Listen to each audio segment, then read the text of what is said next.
Regular GST और tax update के लिए इस चैनल को सब्सक्राइब करें।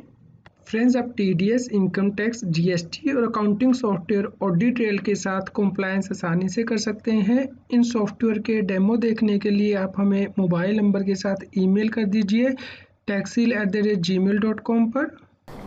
दोस्तों, इनकम टैक्स का एक्ट के अंतर्गत नया सेक्शन 194 क्यू इंट्रोड्यूस किया गया है 1 जुलाई 2021 से। इसके लिए इनकम टैक्स डिपार्टमेंट के द्वारा सर्कुलर जारी किया गया है 13/2021 ऑन 30 जून 2021। इस सेक्शन के अंतर्गत यदि कोई व्यक्ति गुड्स को परचेज करता है और एग्रीगेट वैल्यू 50 लाख रुपए से ज़्यादा हो जाती है तो उस केस में बायर को टीडीएस काटना है सेलर का जब वो पेमेंट करेगा या फिर जब सेलर का अकाउंट क्रेडिट करेगा। इन दोनों में से जो भी डेट पहले हो टीडीएस 0.1% से काटा जाएगा जो वैल्यू 50 लाख रुपए से ज़्यादा हो जाएगी। लेकिन इस केस में उसी बायर को टीडीएस काटना है जिसकी के टोटल सेल या ग्रोस रिसीट जो वो बिजनेस से ले रहा है वो 10 करोड़ रुपए से ज़्यादा है पिछले फाइनेंशियल ईयर में, यानी कि जिस फाइनेंशियल ईयर में गुड्स परचेज की गई हैं उसे पिछले फाइनेंशियल ईयर में। इस प्रकार यदि आप फाइनेंशियल ईयर 21-22 के लिए ये एप्लीकेबिलिटी देखते हैं तो फाइनेंशियल ईयर 2021 में यदि बायर की टर्नओवर 10 करोड़ रुपए से ज़्यादा है तो ही उसके लिए ये टीडीएस की प्रोविज़न एप्लीकेबल होंगी। और सेंट्रल गवर्नमेंट को यहाँ पे ये ऑथराइज़ किया गया है कि वो ऐसे व्यक्तियों को नोटिफाई कर सकती है जो कि इस सेक्शन के अंतर्गत बायर नहीं माने जाएंगे। अब सीबीडीटी के द्वारा सेंट्रल गवर्नमेंट की अप्रूवल लेने के बाद ये गाइडलाइंस इशू की गई हैं ताकि जो डिफ़िकल्टी टैक्स पेयर को आएगी 194 क्यू के इम्प्लीमेंट हो जाने के बाद वो उन्हें ना आए, क्योंकि सेलर को भी टीसीएस कलेक्ट करना होता है सेक्शन 206(1)(h) के अंतर्गत।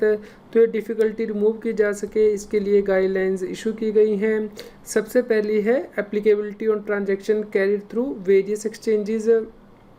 यहाँ पे बताया गया है कि सेक्शन 194 क्यू को यदि इस केस में इम्प्लीमेंट किया जाता है तो बहुत सी प्रैक्टिकल डिफ़िकल्टी आ सकती हैं एक्सचेंजेस और क्लियरिंग कॉरपोरेशन को, और इन ट्रांजैक्शन में कोई 1-to-1 कॉन्ट्रैक्ट नहीं होता है बायर और सेलर के बीच में। इसलिए इस डिफ़िकल्टी को रिमूव करने के लिए सीबीडीटी ने कहा है कि सेक्शन 194 क्यू एप्लीकेबल नहीं होगा यदि ट्रांजैक्शन सिक्योरिटीज़ या कमोडिटी में की जाती हैं जो कि ट्रेड की जाती हैं रिकॉग्नाइज्ड स्टॉक एक्सचेंज में, या फिर क्लियर या सेटल की जाती हैं रिकॉग्नाइज्ड क्लियरिंग कॉरपोरेशन के द्वारा, including recognised stock exchange, recognised clearing corporation जो कि आईएफएससी में लोकेटेड हैं। इसके अलावा यदि ट्रांजैक्शन होती है electricity, renewable energy certificates, energy saving certificate जो कि ट्रेड किए जाते हैं पावर एक्सचेंज के द्वारा, उसके लिए भी सेक्शन 194 क्यू एप्लीकेबल नहीं होगा। ये जो डेफिनेशंस है वो आप अपनी स्क्रीन पे रेफ़र कर सकते हैं, जैसे कि recognised clearing corporation, recognised stock exchange और इंटरनेशनल फाइनेंशियल सर्विस सेंटर का क्या मतलब है। दूसरी जो क्लैरिफिकेशन है वो है थ्रेशोल्ड लिमिट कैसे कैलकुलेट करनी है फाइनेंशियल ईयर 21-22 के लिए। यहाँ पे सीबीडीटी से पूछा गया था कि सेक्शन 194 के 1 जुलाई 2021 से एप्लीकेबल है, इसलिए यदि एडवांस पहले ही पे कर दिया गया है 1 जुलाई 2021 से, क्या उस पर भी ये सेक्शन एप्लीकेबल होगा। इसके लिए यहाँ पे सीबीडीटी के द्वारा क्लैरिफाई किया गया है कि सेक्शन 194 क्यू के अंतर्गत बायर को टीडीएस काटना होता है जैसे ही सेलर को पेमेंट की जाती है या उसका अकाउंट क्रेडिट किया जाता है। इसलिए यदि 1 जुलाई 2021 से पहले ही अमाउंट क्रेडिट हो चुका है या पे हो चुका है उस पर सेक्शन 194 क्यू एप्लीकेबल नहीं होगा। इसके अलावा जो 50 लाख रुपए की लिमिट कैलकुलेट करनी है परचेजेस की वो 1 अप्रैल 2021 से ही कैलकुलेट की जाएगी। इस प्रकार यदि बायर ने 30 जून 2021 तक ऑलरेडी जो अमाउंट पे कर दिया है, क्रेडिट कर दिया है, वो 50 लाख रुपए से ज़्यादा है तो उस केस में 1 जुलाई 2021 से उसे टीडीएस काटना होगा सेलर का। अगला क्लैरिफिकेशन दिया गया है वो है जीएसटी के एडजस्टमेंट से रिलेटेड या फिर परचेज रिटर्न के एडजस्टमेंट से रिलेटेड। क्या सेक्शन 194 क्यू का टीडीएस कैलकुलेट करते हुए जो जीएसटी चार्ज किया गया है उसे एक्सक्लूड करके टीडीएस काटना है।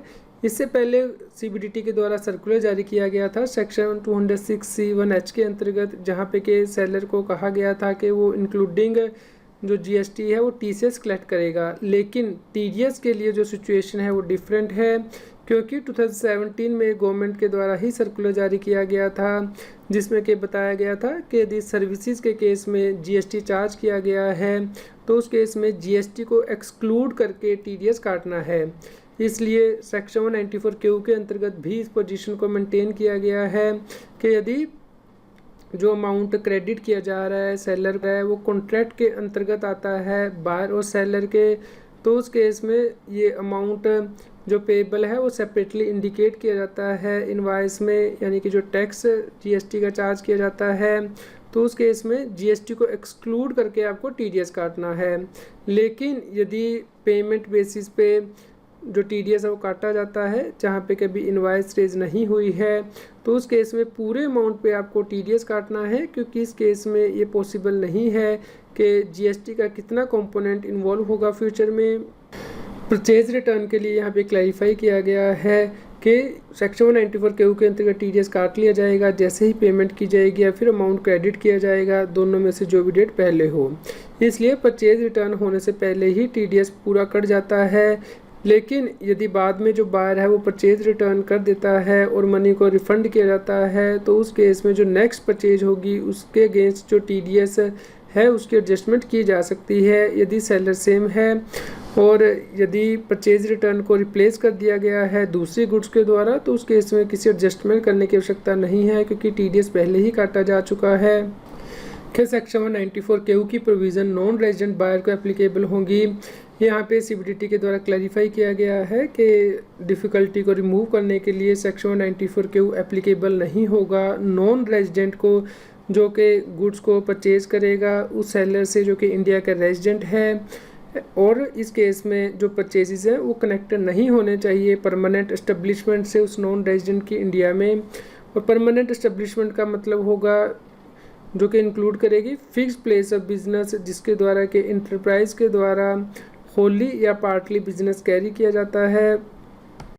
अगली क्लैरिफिकेशन है क्या उस केस में भी टीडीएस काटना है यदि सेलर की इनकम एग्जम्प्ट है। इसके लिए यहाँ पे क्लैरिफाई किया गया है कि यदि बायर ऐसे व्यक्ति से गुड्स परचेज करता है जो कि सेलर होने के कारण उसकी इनकम टैक्स में एग्जम्प्ट है, जैसे कि सेक्शन 10 के अंतर्गत या फिर जो एक्ट पार्लियामेंट के द्वारा पास किए गए हैं जैसे कि आरबीआई या एडीबी एक्ट के अंतर्गत, तो उस केस में सेक्शन 194 क्यू एप्लीकेबल नहीं होगा। इसी प्रकार सेक्शन 206C1H के अंतर्गत क्लैरिफिकेशन इशू किया गया है कि यदि गुड सेल की जाती है ऐसे व्यक्ति को जो कि बायर है और जिसकी के इनकम एग्जम्प्ट है सेक्शन 10 के अंतर्गत या फिर कोई भी एक्ट जो पार्लियामेंट के द्वारा पास किया गया है उस केस में भी टीसीएस की प्रोविज़न एप्लीकेबल नहीं होंगी।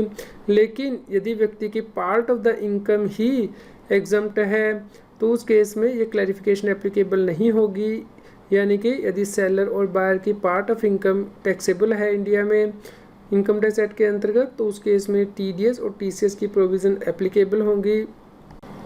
यदि बायर के द्वारा एडवांस पेमेंट की जाती हैं क्या उसके ऊपर भी टीडीएस एप्लीकेबल होगा। जी हाँ फ्रेंड्स, टीडीएस कटेगा यदि पेमेंट की जाती है या अमाउंट क्रेडिट किया जाता है विच एवर इज अर्लियर, इसलिए एडवांस पेमेंट के ऊपर भी टीडीएस काटना है सेक्शन 194 क्यू के अंतर्गत। यदि किसी व्यक्ति के द्वारा फर्स्ट टाइम बिजनेस स्टार्ट किया गया है या कंपनी इनकॉर्पोरेट की गई है क्या उस केस में भी सेक्शन 194 क्यू एप्लीकेबल होगा। जी नहीं फ्रेंड्स, इस केस में सेक्शन 194 क्यू एप्लीकेबल नहीं होगा क्योंकि इस केस में देखा जाता है कि टोटल सेल या ग्रोस टर्नओवर बिजनेस से कितनी है जिस साल ये टीडीएस काटा जाएगा उससे इमीडिएटली पिछले फाइनेंशियल ईयर में। इसलिए जो फर्स्ट ईयर है इनकॉर्पोरेशन का उस ईयर में सेक्शन 194 क्यू एप्लीकेबल नहीं होगा। यदि किसी बायर की टर्नओवर 10 करोड़ रुपए से कम है क्या उसके लिए भी सेक्शन 194 क्यू एप्लीकेबल है। जी नहीं फ्रेंड्स, यदि बिजनेस से व्यक्ति की सेल या ग्रोस टर्नओवर 10 करोड़ रुपए से ज़्यादा है इमीडिएटली प्रीवियस फाइनेंशियल ईयर में तो ही सेक्शन 194 क्यू एप्लीकेबल होता है और इस केस में नॉन बिजनेस एक्टिविटी की टर्नओवर काउंट नहीं की जाएगी। इसके अलावा section 194 O, section 206C1H and section 194 Q के अंतर्गत जो टीडीएस काटने होते हैं इनकी क्रॉस एप्लीकेशन किस प्रकार होगी, क्योंकि सेक्शन 194 ओ के अंतर्गत ये बताया गया है कि यदि टीडीएस काट लिया गया है ई कॉमर्स ऑपरेटर के द्वारा तो उस केस में किसी और सेक्शन के अंतर्गत टीडीएस नहीं काटा जाएगा। इसी प्रकार 206C1H के अंतर्गत ये बताया गया है कि यदि बायर को टीडीएस काटना है और वो TDS काट लेता है तो उस केस में सेलर को TCS कलेक्ट नहीं करना है। इसी प्रकार सेक्शन 194 क्यू के अंतर्गत भी बताया गया है कि यदि TDS किसी और सेक्शन के अंतर्गत काट लिया जाता है या सेक्शन 206C के अंतर्गत TCS कलेक्ट कर लिया जाता है अदर देन सेक्शन 206C(1)H तो TDS की प्रोविज़न 194 क्यू की एप्लीकेबल नहीं होंगी। इसके लिए यहाँ पे क्लैरिफाई किया गया है यदि TDS ई कॉमर्स ऑपरेटर के द्वारा काट लिया गया है सेक्शन 194O के अंतर्गत तो उस केस में 194 क्यू एप्लीकेबल नहीं होगा। सेक्शन 206C(1)H के अंतर्गत भी एग्जम्पशन दी गई है। यदि बायर TDS कलेक्ट कर लेता है तो यहाँ पे डिफ़िकल्टी को रिमूव करने के लिए ये एग्जम्पशन भी दी गई है कि यदि ई कॉमर्स ऑपरेटर के द्वारा TDS काट लिया गया है और गुड्स के द्वारा ई कॉमर्स ऑपरेटर के थ्रू सेल की जाती है तो उस केस में भी 206C(1)H की प्रोविज़न एप्लीकेबल नहीं होंगी। इसके अलावा यदि कोई ट्रांजैक्शन 194O के अंतर्गत भी आनी है और 194 क्यू के अंतर्गत भी आनी है तो उस केस में TDS 194O के अंतर्गत काटा जाएगा। यदि कोई ट्रांजैक्शन सेक्शन 194O के अंतर्गत भी आती है 206C(1)H के अंतर्गत भी आती है तो उस केस में सेक्शन 194O के अंतर्गत TDS काटा जाएगा और ये 206C से के प्रीव्यू से बाहर हो जाएगी। इस प्रकार यदि ई कॉमर्स ऑपरेटर TDS काट लेता है तो सेलर को TCS कलेक्ट नहीं करना है। यहाँ पे क्लैरिफाई किया गया है कि primary responsibility e commerce operator की है TDS काटने की 194O के अंतर्गत और इस केस में यदि सेलर TCS कलेक्ट कर लेता है तो जो ई कॉमर्स ऑपरेटर है उसकी लाइबिलिटी ख़त्म नहीं हो जाती है क्योंकि इस केस में जो TDS के रेट हैं 194O के अंतर्गत वो हायर हैं as compare to TCS rate. यदि ट्रांजैक्शन 194 क्यू के अंतर्गत भी आती है और TCS यानी कि 206C(1)H के अंतर्गत भी आती है तो उस केस में TDS 194 क्यू के अंतर्गत ही काटना है। इस केस में 206C(1)H के अंतर्गत TCS कलेक्ट करने की आवश्यकता नहीं है। लेकिन यदि किसी भी रीज़न की वजह से सेलर के द्वारा पहले TCS कलेक्ट कर लिया गया है इससे पहले के बायर TDS डिडक्ट करे सेक्शन 194 क्यू के अंतर्गत तो सेम ट्रांजैक्शन पे दोबारा से TDS काटने की आवश्यकता नहीं है बायर को। ये कंसेशन इसलिए प्रोवाइड किया गया है ताकि डिफ़िकल्टी को रिमूव किया जा सके क्योंकि जो TDS के रेट हैं 194 क्यू के अंतर्गत और जो TCS के रेट हैं 206C(1)H के अंतर्गत वो सेम है यानी कि 0.1% है। फ्रेंड्स आप इस सर्कुलर को डाउनलोड कर सकते हैं। इसका लिंक इस न्यूज़ की वीडियो डिस्क्रिप्शन में भी दिया गया है। उम्मीद करते हैं आपके लिए यह न्यूज़ यूज़फुल रही होगी। कृपया लाइक कीजिए और शेयर कीजिए ताकि सभी लोगों तक ये जानकारी पहुंच पाए और वो इनकम टैक्स की कंप्लायंस कर पाएँ। आप हमें Telegram app CA Satbir Singh टैक्सिल पर ज्वाइन कर सकते हैं ताकि आप GST और इनकम टैक्स के रेगुलर अपडेट अपने मोबाइल पर ही प्राप्त कर सकें।